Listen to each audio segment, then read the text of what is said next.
Good morning students. Today we will discuss about biocontrol agents. Before that, what is biocontrol? It is a natural method of eliminating and controlling the insects, pests and other disease causing agents using their natural biological enemies, and the agents which are employed for this process are called biocontrol agents. By which principle these biocontrol agents are working? These biocontrol agents are working based on the principle of predation and parasitism. What is the significance of biocontrol? Why we need biocontrol? Biocontrol, it is an alternative method of pest, pathogen or weed control. It is an alternative method of conventional pest, pathogen and weed control. And biocontrol is an human-friendly and eco-friendly approach. It is harmless to non-target organisms and it is also cost-effective. The effect will be last-longing and it can be used where other methods are not applicable. What are all the organisms used in this process of biocontrol? Bacteria, virus, fungi, protozoa, mycoplasma and rickettsia. All these organisms can be used as biocontrol agents, and those organisms which are used as biocontrol agents are collectively called as entomopathogenic organisms.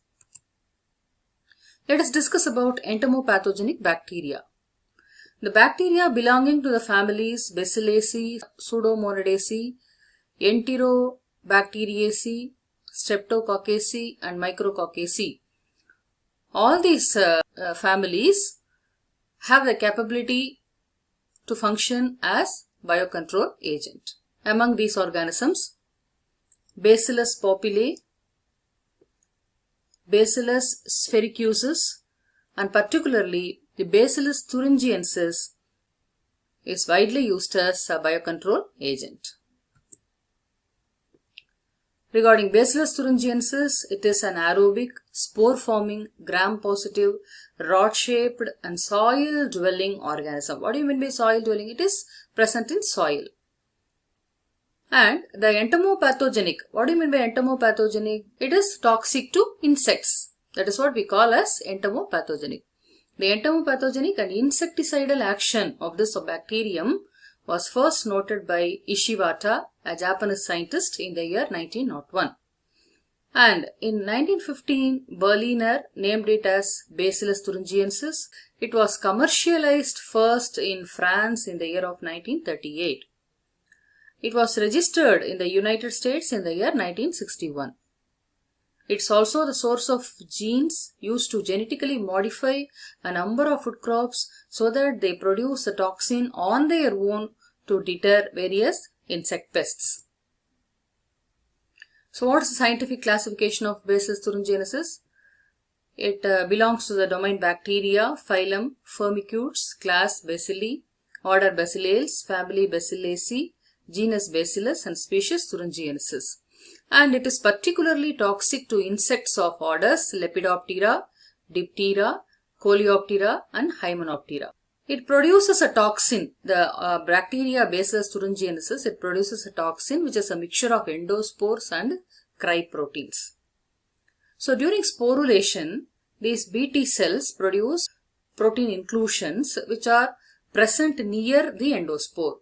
That is what we call juxtaposed to the endospore. These inclusions consist of one or more insecticidal protoxic proteins in the form of a crystal or crystal complex.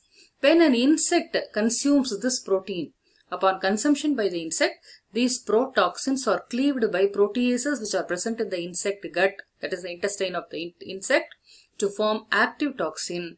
That toxin is responsible for killing the insect. So here the diagram explaining the position of parasporal crystal. It is juxtaposed to spore. And the mechanism of action of Bacillus thuringiensis, how the Bt toxin kills the insect. It is presented here. When the insect ingests the Bt toxin, that parasporal crystal, that is a protein crystal, it is hydrolyzed in the gut of the insect, so that parasporal crystal is activated, and the activated toxin binds to specific receptors present in the intestinal cells of the insect, and that leads to the cell disruption and death of the insect. We can come to the end of this class. Thank you for watching.